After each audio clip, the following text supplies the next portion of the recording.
Good morning, Venerables. How are you? Well and happy, I hope. Welcome to week 8 of our semester. And for this course, Essence of Buddhadhamma, welcome to lecture 8, the Noble Eightfold Path, Mental Development. For the first half of this lecture, we will start off with conceptual understanding of mental development. Then we'll move on to right effort, right mindfulness, and then a little bit on right concentration. Then we go for a short break, and after the break, we will continue in the second half from right concentration, going on to entering the heart of the Buddha, transforming suffering into peace, joy, and liberation, the four immeasurable minds, and then a few words on homework. So this is our lesson plan for lecture 8. Okay, are you ready? Let's move on then to part 1, understanding of mental development.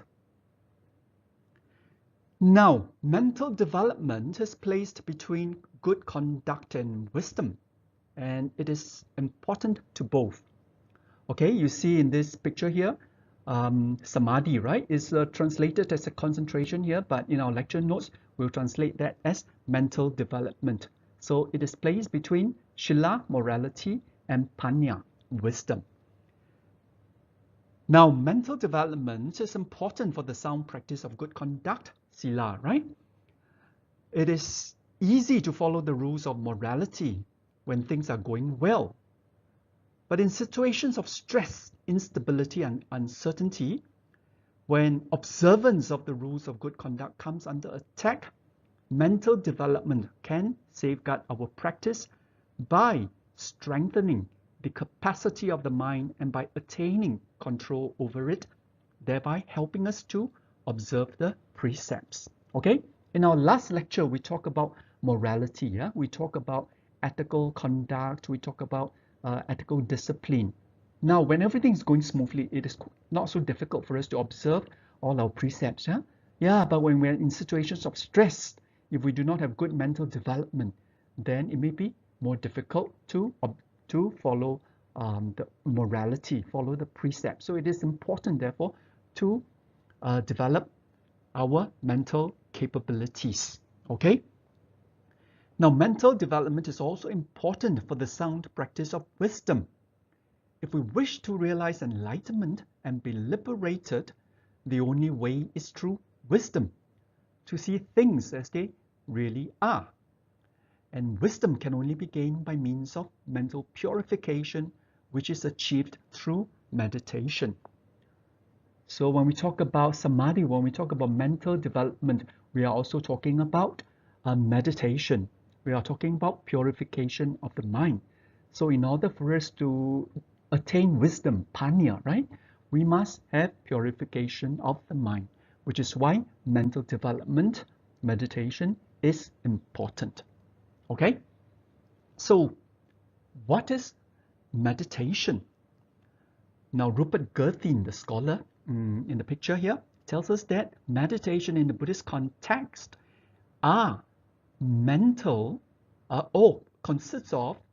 meditation consists of mental or spiritual exercises aimed at developing and cultivating wholesome mental states that conduce to the realization of the Buddhist path. All right, so what is a meditation in the Buddhist context? Basically, to purify our mind, to move our mind from unwholesome mental states to wholesome states, because this is the way in which we can realize the goal of the Buddhist path. Well, the Dalai Lama tells us that meditation is the process whereby we gain control over the mind and guide it in a more virtuous direction. Meditation may be thought of as a technique by which we diminish the force of old thoughts and habits and develop new ones. Okay, so through meditation, through mental development, through mental purification, we moved from one end, unwholesomeness, to wholesomeness. We moved from self-centeredness to selflessness. We move from suffering to happiness, wisdom, and ultimately nirvana. Okay? Now, the mind is the most important factor in the practice of the Noble Eightfold Path. The Buddha said, the mind is the source of all things, and all things are created by the mind. Similarly, the mind is the source of all virtues and other beneficial qualities. To obtain these virtues and qualities, we must discipline the mind. Okay, so last lecture when we talk about morality, basically we're talking about disciplining our body and speech. And now when we talk about mental development meditation, we're talking about disciplining the mind, because the mind is so important in the transformation of ourselves. Yeah. Well, again, the Dalai Lama tells us one of the things that meditation teaches us when we slowly descend into ourselves is that the sense of peace already exists in us. All right? So we say that the mind is the source of everything. The mind is the source of all virtues, right? Of all wholesomeness, just like the peace, joy, calm, equanimity. Whenever we look inward into our mind, when our mind is still calm and clear, we can experience all these virtues, all these wholesome, beneficial qualities. Yeah? So discipline the mind so that we can experience all these goodnesses, so that we can experience the power of the good. Now, it would be very difficult if we had to purify the whole universe of attachment, aversion, and ignorance. That's the three poisons, right? But simply by purifying our own minds of these three afflictions, it is for us as if we had purified the whole world of them. Hence, the mind is the key to changing the way we experience things and the way we relate to other people. So outside of our mind, right, outside of our body and mind, it is almost impossible to control other things, right? It was not possible to control our environment, to get rid of the three poisons outside of our body and mind. But what we can do is, within our body and mind, we try our best to diminish and one day eliminate the three poisons of greed, anger, and delusion. So in doing this, the mind is key. Okay? Now, the importance of the mind has also been recognized by scientists and psychologists. Psychiatrists and physicians, doctors, right, are successfully employing methods similar to techniques of meditation to help patients overcome mental disorders and improve well-being. So, for example, there is mindfulness-based stress reduction, MBSR, dialectical behavior therapy, DBT, mindfulness-based cognitive therapy, MBCT. These are all mindfulness-based techniques of trying to diminish and eliminate anxiety and depression. Then there's acceptance and commitment therapy, ACT, mindfulness-based relapse prevention, MBRP. So for instance, is one is addicted to alcohol or drugs. This kind of therapy can help us, mindfulness-based therapy can help us to prevent relapses. Mindfulness-based eating awareness training, for instance, if somebody has anorexia, right, or bulimia, just cannot eat, or whenever you eat, you vomit, right? Mindfulness-based techniques can help us to overcome this. And then there's mindfulness-based childbirth and parenting, mindfulness-based mind fitness training. So now let us take a look at the picture here. So because of the importance of meditation, right, teach our children to meditate like the strong roots of a tree. Nothing will knock them over for too long. They will know how to make peace with their inner world. And Dalai Lama says, if every 8-year-old in the world is taught meditation, we will eliminate violence from the world within one generation. So yes, psychiatrists and psychologists have been practicing all this, like we said. MBSR, every day, a book here, Daily Practices from the Heart of Mindfulness-Based Stress Reduction. The second book is on mindfulness-based cognitive therapy for depression and anxiety. And then we can talk about mindfulness-based leadership, the art of being a leader, not becoming one. Yeah, a third book and another fourth book here, The Mindful School, Transforming School Culture Through Mindfulness and Compassion. So how can mindfulness be practiced in schools? In education. All right, so this is a conceptual understanding on part 1 of mental development.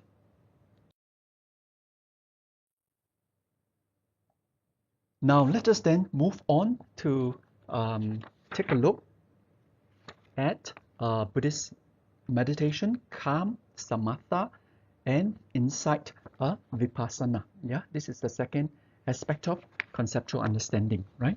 Just now we talked about the first aspect of conceptual understanding. Now, Buddhist meditation has two different but complementary aspects. Yeah, calm or samatha in Chinese is 止, and insight of vipassana, 观, aimed at cultivating deep states of concentration, samadhi, 定, and wisdom, prajna or panya, 慧, respectively. Okay, these two aspects of meditation, calm and insight, they form the basis for the realization of the Buddhist goal. When calm and insight meditation are brought together, yuga nada, the unconditioned may be experienced. So when we talk about Buddhist meditation, we always talk about cultivating a calm mind, that's samatha, and cultivating insights, right? That's vipassana, and cultivating insights is through the practice of mindfulness meditation. Okay, so we need both in order to realize wisdom and ultimately nirvana. The principle of Buddhist psychology is that our minds are fundamentally clear and pure. They have become stained because of defilements, klesa or kilesa. So according to the Pabbasara Sutta, it is said that radiant is the mind, monks, but sometimes it is defiled by defilements that come from without. The ordinary man without understanding does not know it as it truly is. Okay, so earlier on we've said that the mind is the source of all virtues, of all wholesomeness. But because we're clouded by afflictions, by defilements, right? That's why we are lost. We do not see our radiant, clear mind. Okay, so this is what this paragraph is saying. So as long as we can remove all these clouds, all these shadows of defilements that are blocking us, then we can go back to our original radiant mind. Now, defilements such as greed, hatred, and delusion are expressed at three levels. In overt actions of body and speech, that's first level, second level, as conscious thoughts and emotions, and then third level, as deep-rooted latent tendencies in the mind. Okay, so this picture here, you see the three poisons: attachment, aversion, ignorance, three levels. Now, how do we deal with these three levels? At the first level, overt defilements are restrained by moral virtue. Okay, so when we practice morality, we practice purification of our body and speech, we can restrain this overt, means outward defilements. The second level, conscious defilements are stilled by samadhi, meditative concentration induced by samatha meditation. And then the third level, latent defilements lurking in the unconscious are dissolved by wisdom, panya, induced especially by vipassana meditation. And then, of course, once we have wisdom, right, ultimate wisdom will dissolve all defilements. Okay, so defilements, three levels, purification of body and speech, we get rid of one level. And then through samadhi, right, meditation of concentration, calmness, tranquility, we get rid of another level. That's the conscious level. And then through insight, mindfulness, Vipassana meditation, we can get rid of the latent and unconscious levels.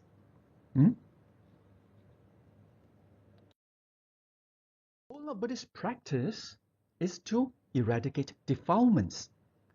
The basic method of mental development, therefore, is first to restore the mind, its fundamental state of clarity and stillness, and then second, using this clarity of mind, providing the opportunity for seeing into the operation of the defilements and the mind's true nature, for seeing things as they are, for fully awakening. So again, Buddhist practice can be achieved only through calm meditation and insight or mindfulness meditation. Now, calm meditation, samatha, can temporarily suppress or block the immediate defilements that disturb the mind, enabling the mind to return to its state of clarity. And insight meditation can enable us to see clearly into the nature of the mind. And hence, the basic theory of Buddhist meditation, to still and clear the mind and then turn it inwards towards investigation and insight. So basically, again, calm and insight, samatha and vipassana, okay? Concentration or tranquility meditation and mindfulness meditation. All right? Now, the 3 steps of Noble Eightfold Path included under mental development are right effort, right mindfulness, and right concentration. Together, these 3 will encourage and enable us to be self-reliant, attentive, and calm. So in our previous lecture, we've talked about morality, right? Right speech, right action, right livelihood. This helps us to purify our body and speech, help us to restrain the outward level of defilements. Then today we're talking about mental development, or translated here as concentration, consisting of right effort, right mindfulness, and right concentration. And this will help us get rid of 2 levels of defilements. First, the conscious level through a calm meditation of calmness, and then the 3rd level of unconscious latent level of defilements through insight or mindfulness meditation. All right. So now let us then move on to right effort, or samma vayama, samyak yama. Now, right effort consists of 4 steps.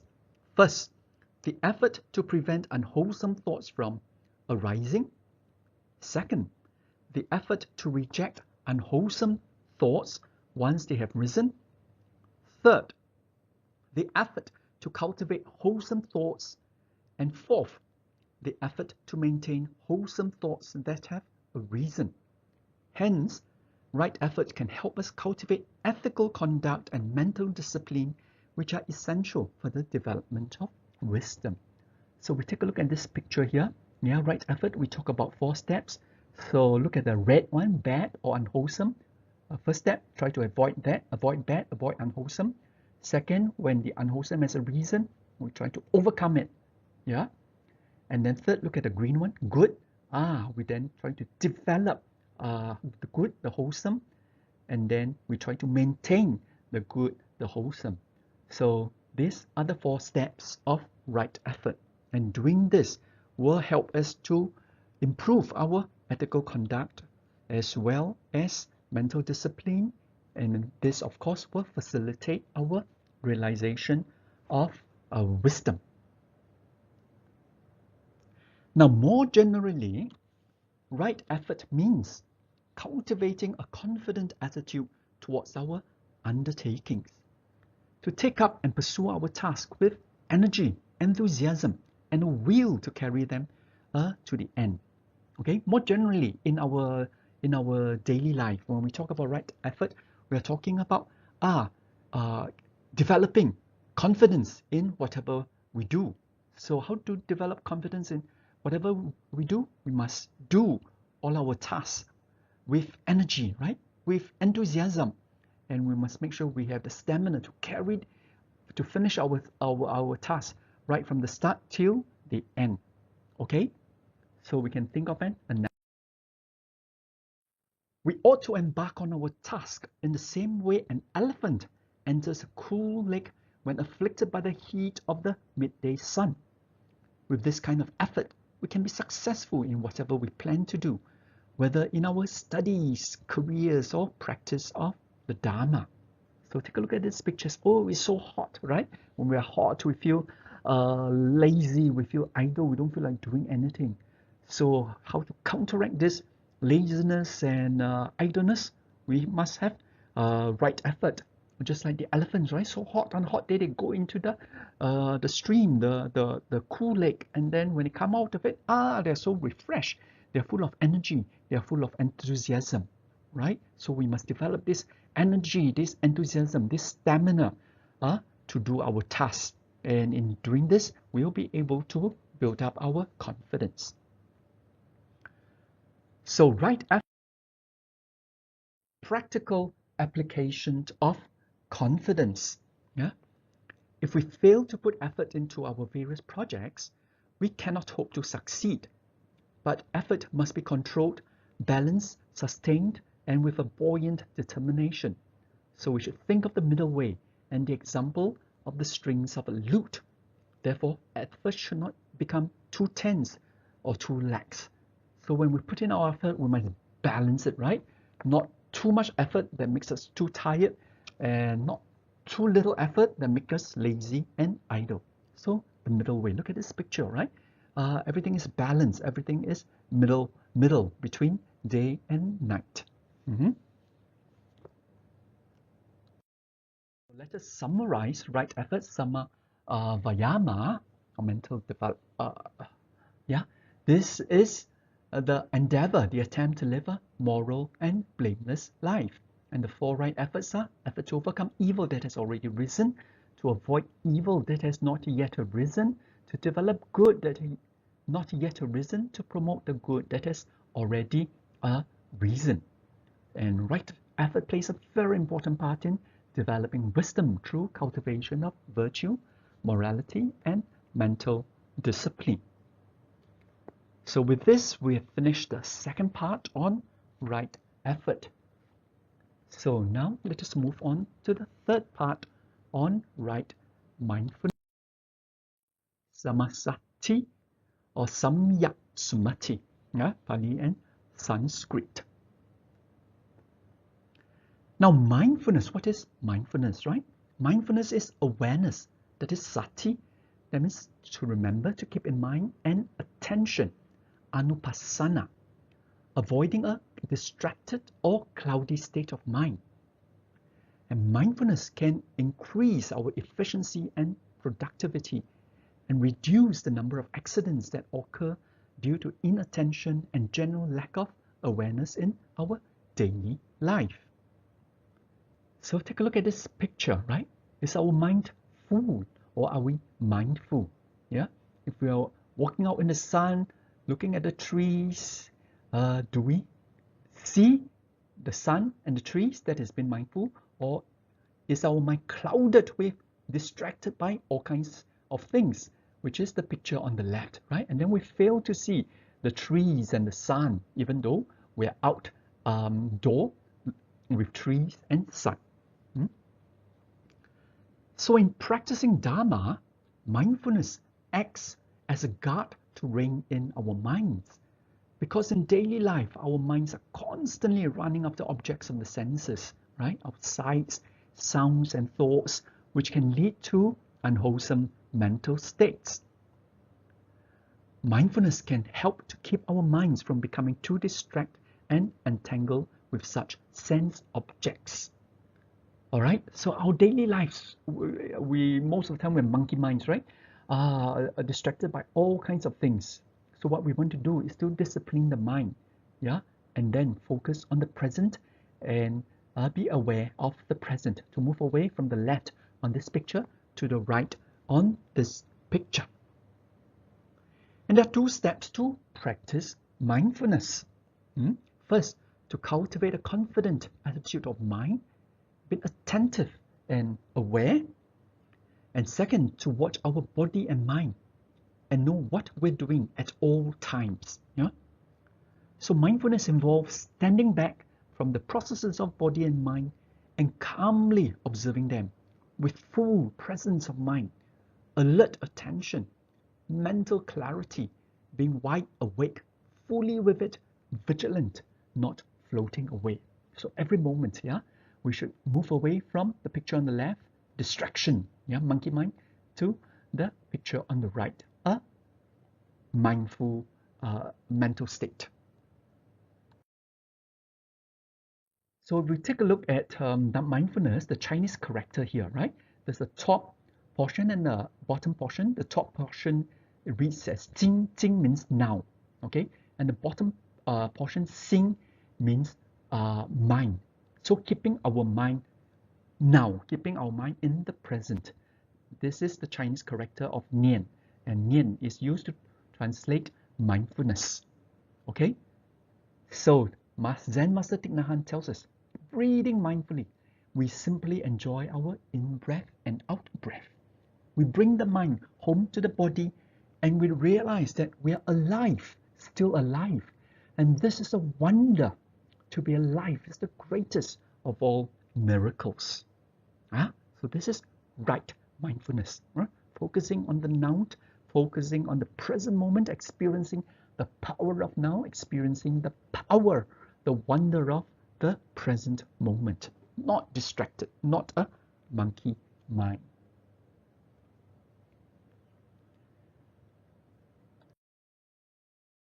Scholar, Zhefu Guan, right? Or Guan Zhefu. He has written a book called Mindfulness in Early Buddhism, New Approaches Through Psychology and Textual Analysis of Pali, Chinese, and Sanskrit Sources, published in London and New York by Routledge Critical Studies in Buddhism in 2008. And in this book, Guan identifies 4 aspects of mindfulness. So let us take a look at these 4 aspects of mindfulness. First is simple awareness or bare attention. This refers to non-judgmental observation and recognition, such as knowing one is breathing in, or being aware of the passing sensations or passing feelings, right? When lifting an arm or changing feelings. And this is the basis of the following 3 aspects of mindfulness. So out of these 4 aspects of mindfulness, the most basic is simple awareness. Just bare attention, non-judgmental recognition, observation. Okay, so look at this picture.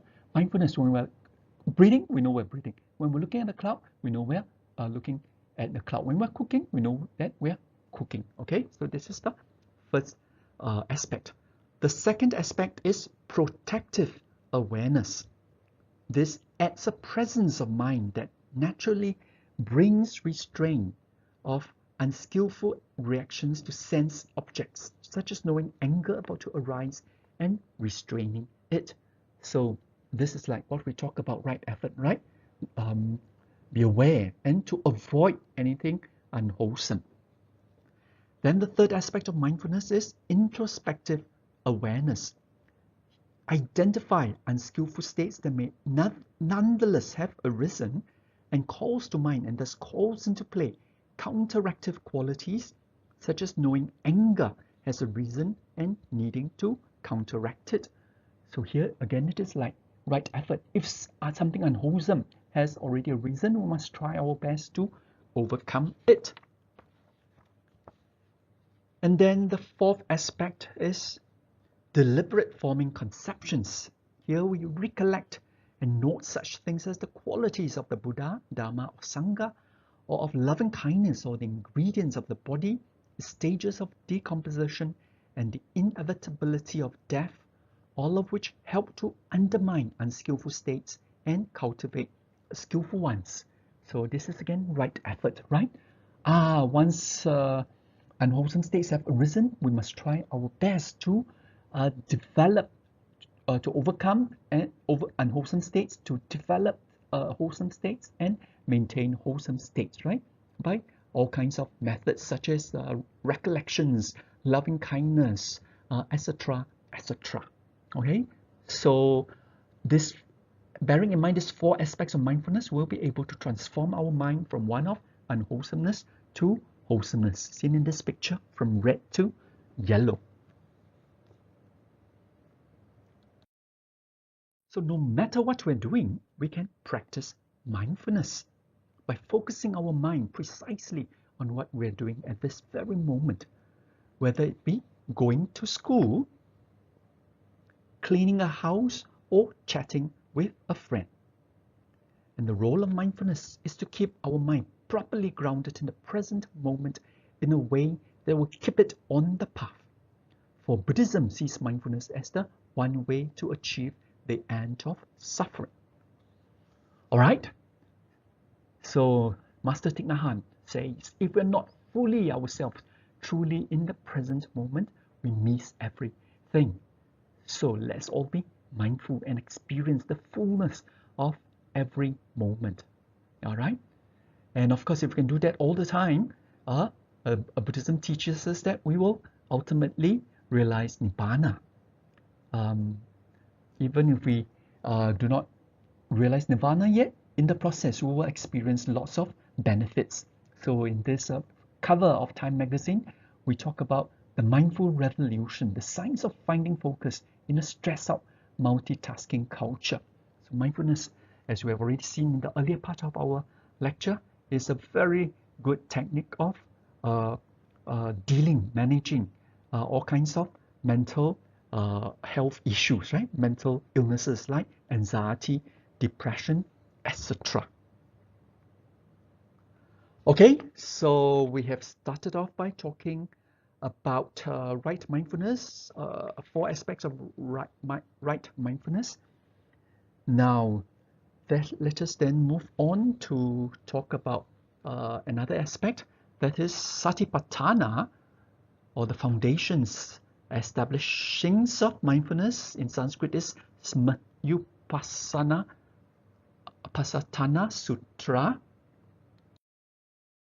This practice of mindfulness has been elaborated with regards to 4 specific applications. All right. Now, if you have your lecture 8 notes with us, we are right now on page 4. All right. If you do not have your lecture 8 notes with you, it is okay. Just continue to listen carefully to this PowerPoint presentation, and then after it, you can review the lecture 8 notes. So let us then move on to take a look at the 4 foundations, or the 4 establishings of mindfulness, Satipatthana Sutta. We start off with the body, Kaya Nupassana. What this means is knowing in and out breath, and knowing the 4 postures of walking, standing, sitting, and lying down. So whatever that our body is doing at the moment, we should be mindful. And if we can be mindful, fully aware of it, then we are practicing mindfulness of the body. And if we can practice mindfulness of the body, or mindfulness in general, you see there are so many benefits. In this picture here, provides a sense of calm, reduces anxiety, anger, confusion, helps reverse heart disease, reduces pain, cultivates stillness, reduces stress, increases energy, cultivate balance, cultivate a smiling body, slows the heart rate, increases immunity, calm the mind, increase blood flow, helps to still the mind, reduce depression. Okay, why not enjoy the benefits of mindfulness?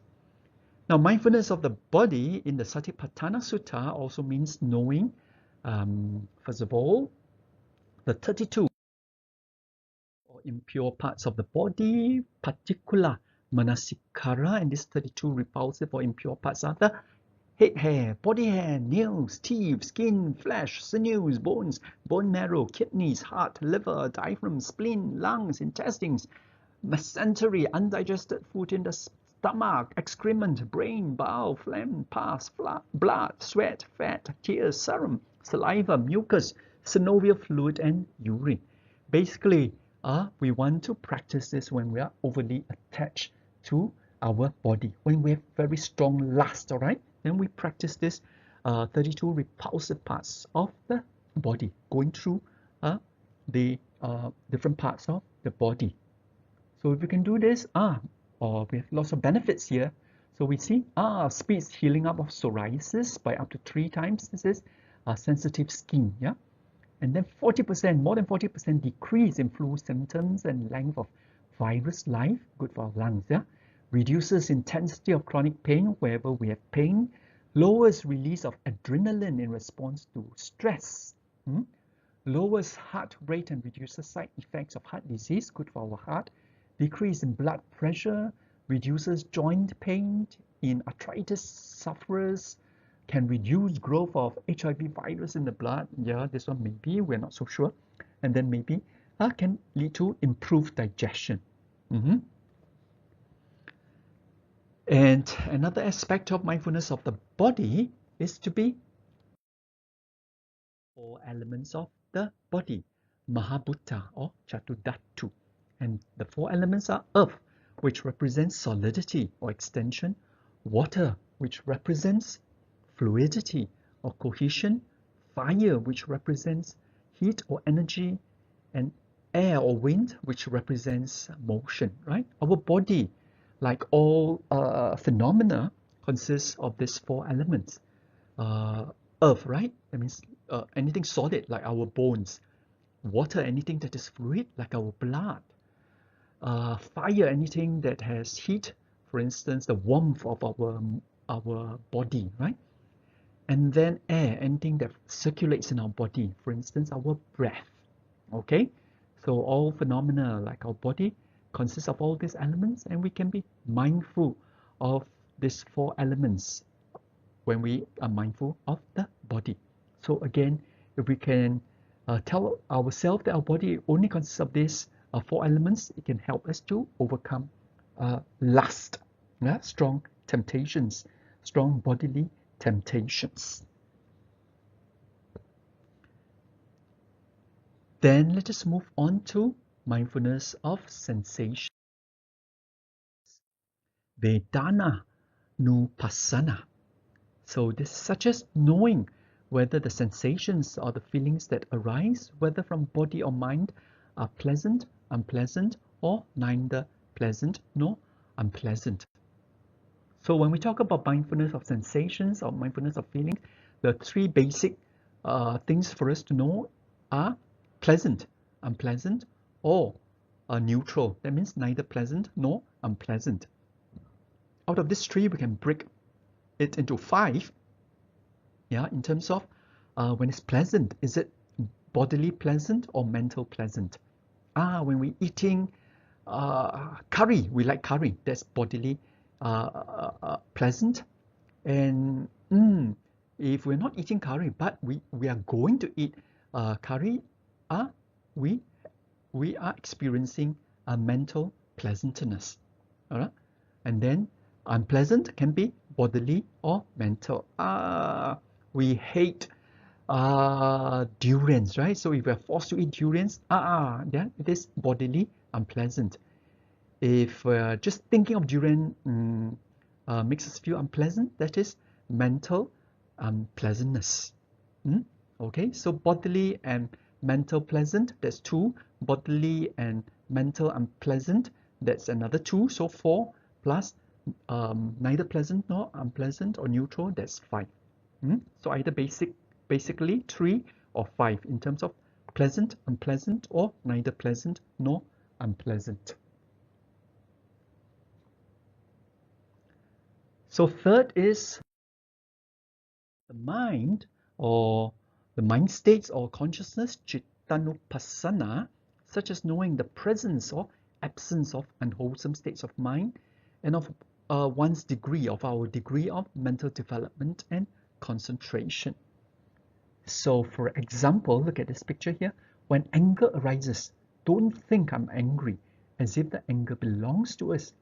Be aware of the arising of anger and the state of an angry mind, and realize that it is both impermanent and devoid of self. By doing so, the anger loses its compelling power and quickly subsides. This is the technique of nipping anxiety and other negative thoughts and cultivate positive feelings such as love, compassion, mental purity, equanimity, and unhappiness. So when we're talking about mindfulness of the mind, if we have greed, anger, and delusion, we know that we have greed, anger, and delusion. If at any moment greed, anger, and delusion are not there, we know at that moment greed, anger, and delusion are not there, right? If our mind is scattered, then we know that our mind is scattered. If our mind is concentrated, yeah, we know that our mind is concentrated. Okay? And fourth is the mindfulness of mind objects, or mindfulness of ideas, thoughts, and things, or all kinds of physical and mental processes. Now, this is Dhammanupassana, such as knowing the 5 hindrances to meditation, which we'll talk about later, the 5 aggregates, which we'll be talking about in another lecture, the 6 sense bases, the 7 factors of awakening, which we'll talk about in future lectures, and then the 4 noble truths, which we have already covered in our lectures. So when we're talking about mindfulness of mind objects, or mindfulness of physical and mental processes, we're really talking about mindfulness of all phenomena, right? The world as experienced by our body and mind, the world as experienced by our 5 aggregates, and the 5 aggregates are body, mental, and then the mind has 4 aggregates: sensation, perception, volition, and consciousness. 色受想行识 in Chinese. So what do we do when we practice mindfulness?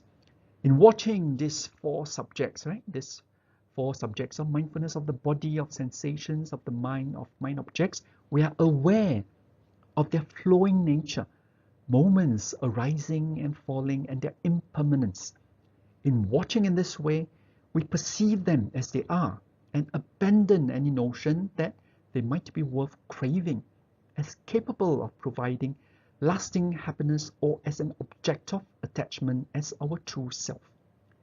In knowing and seeing the body, feelings, the mind, and physical and mental processes as they are, we begin to let go and erode any basis for craving, and thus the forces that power suffering and rebirth. Okay, look at the picture on the right. 5 aggregates, there's no self, right? Everything is changing. So if you can realize that, then through this practice of Satipatthana Sutta, right? Through this practice of the 4 foundations or establishments of mindfulness, one day we will be able to realize enlightenment.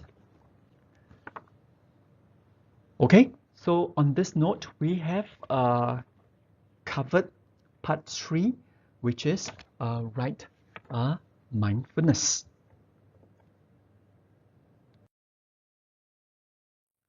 So now let us spend some minutes on right concentration, part 4, or Samma Samadhi, Samyak Samadhi, before we go for a short break.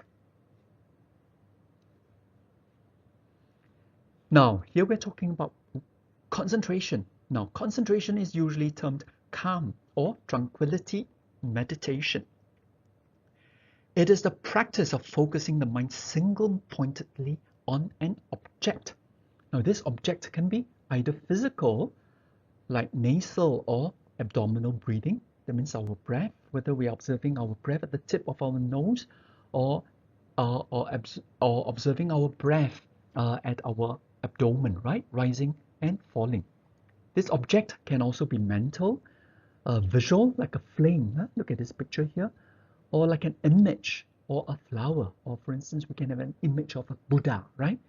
So always observing a flame or the Buddha image or a lotus flower, for instance, this is also a visual object. Yeah, this is concentrating on a visual object.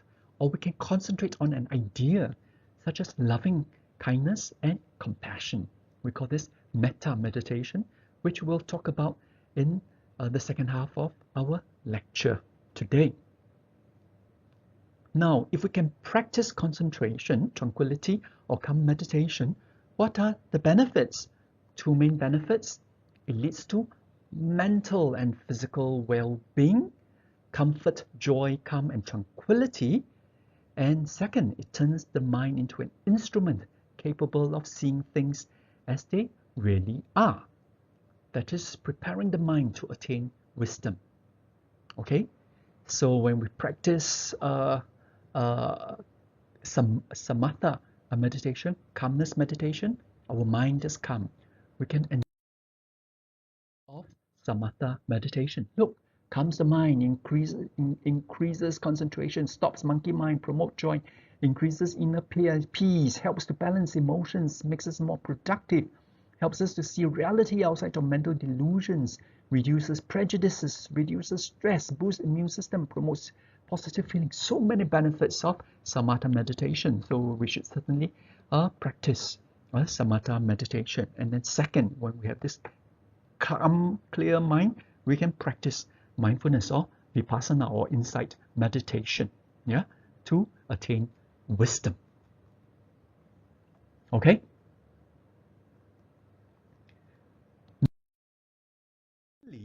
Our mind is preoccupied with thoughts relating to the objects of the five senses. The senses of the sphere of the senses, kama vachara.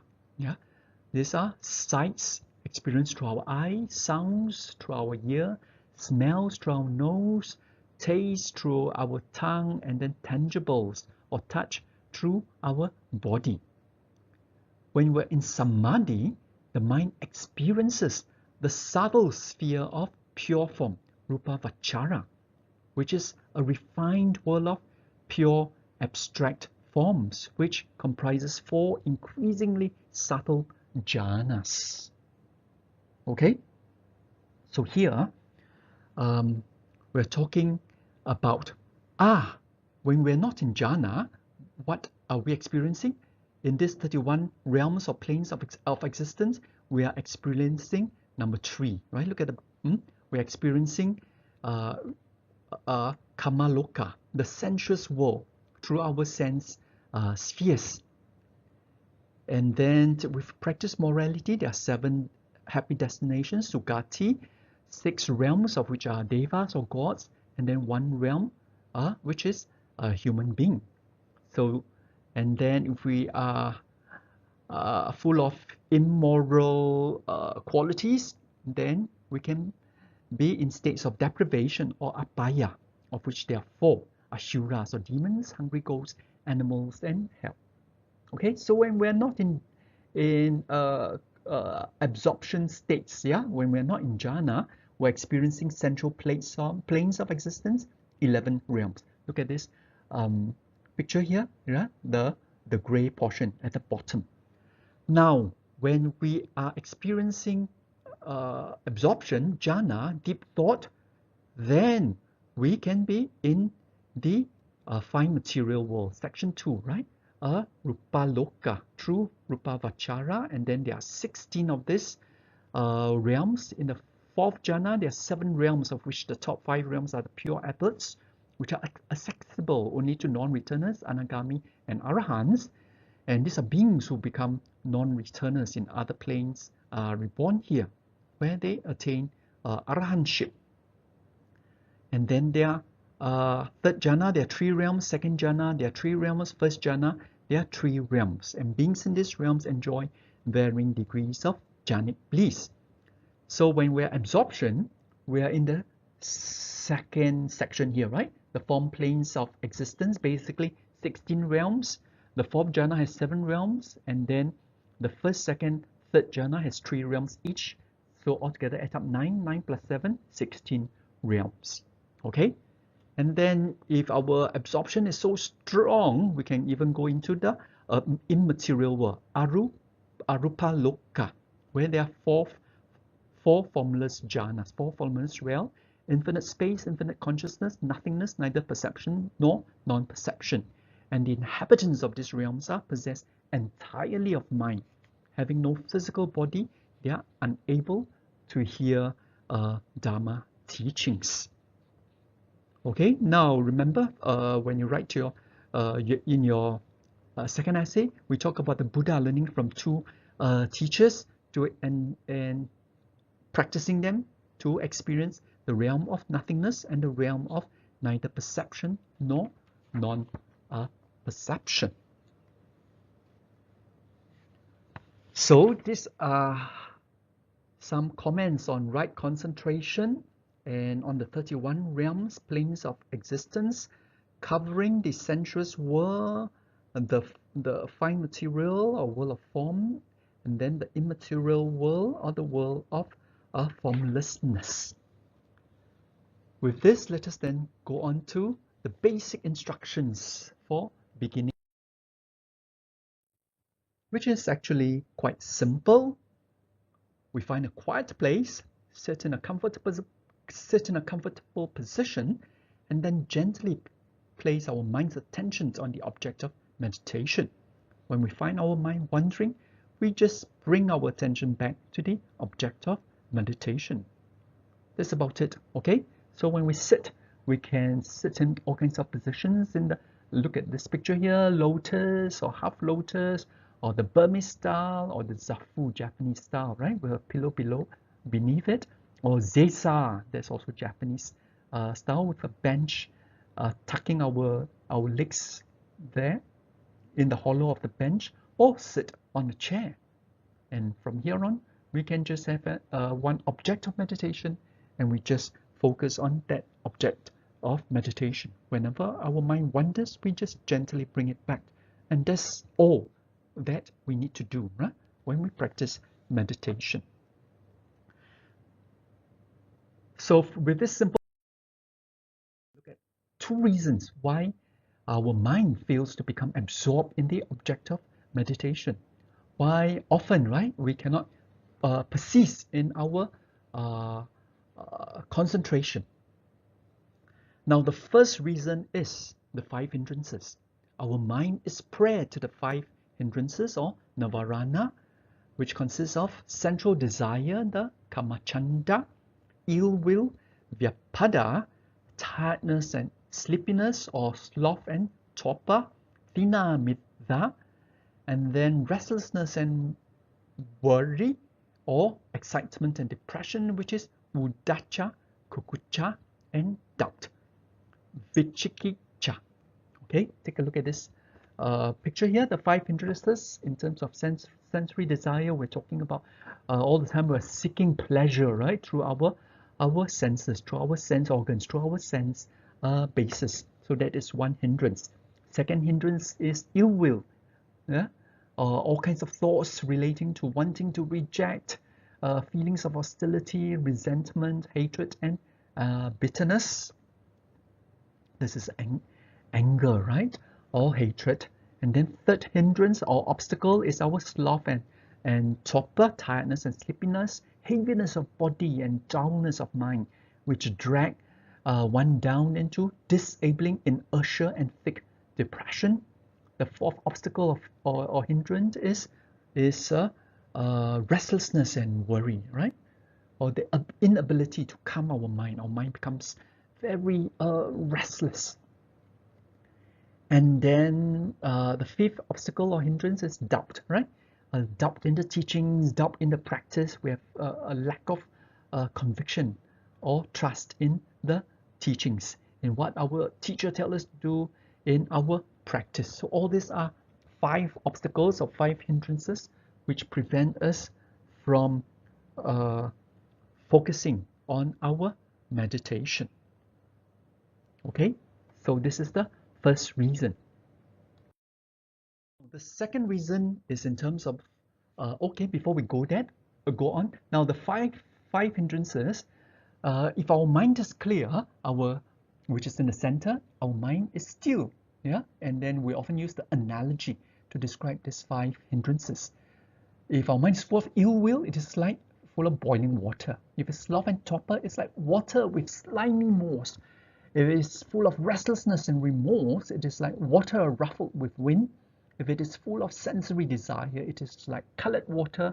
And if it is full of doubt, it is like water in a dark place. So we want to move away from this kind of mind with this kinds of water to a mind of clear water, a still mind. So what encounter these 5 obstacles? If we have encountered ill will, we remind ourselves of loving kindness. We can give a person a gift, for instance. If we have a sensory desire, we can think about the consequences or ugly parts of our body, like we talked about earlier on. Yeah, the 32 repulsive parts, or the 4 elements. If we have sloth and torpor, we can take a walk, look at light, and consolidate, make sure that we are determined to continue with our practice. If we have restlessness, we can try our best to focus on thought or on our breath. And if we have doubt, we should talk to somebody else who practice well, like to our teacher, for instance. Now then, hindrance, which is the 5 factors of jhana. This is because the mind has not developed sufficient skill in bringing our object to mind. In technical terminology, these 5 factors of jhana are not sufficiently strong. And what are these 5 factors of jhana? The first factor is from the bottom, right? Conscious initial application of thought or vitakka. This is the process of applying the mind to the object. So first factor, for instance, we're trying to focus on our breath. We keep on trying to focus on the breath. Then the second factor of jhana is sustained application of thought or examining, vichara. This is leading the mind to remain on the object. As we keep on trying to focus on the breath, very soon we will be able to focus on the breath. So this is the second factor, sustained application of thought. Then the third factor of jhana is joy or piti, right? Sanskrit priti. And there are 5 kinds of joy. Slight joy simply raises the hairs of the body. Momentary joy comes like repeated flashes of lightning. Descending joy is stronger and washes over our body again and again and then subsides. Transporting joy seemingly has the power to lift our body into the air, and eventually the mind settles in, suffusing joy. This kind of joy pervades the whole body, touching every part, and is likened to water flooding into a rock cave. So we're experiencing spiritual joy, niramisa, which is contrasted with carnal or bodily joy, samisa. Yeah. Then the fourth factor of jhana is happiness, sukha, a feeling of deep contentment, which is more tranquil than joy, and which arises as our mind becomes harmonized and unagitated. And then finally, the fifth factor of jhana, this is one-pointedness of the mind, citta ekagrata or citta ekagata, which is another term for concentration or collectedness, samadhi. The mind is wholly unified on the object. This arises once there is happiness and the mind can contentedly stay with the object. So here we're talking about pure equanimity. So this is the second obstacle, second reason, right, why our mind cannot become absorbed into meditation, because our 5 factors of jhana are not sufficiently strong. So on this note, let us take a short break before we go on to the second half of our lecture. Okay, please take a break. Thank you.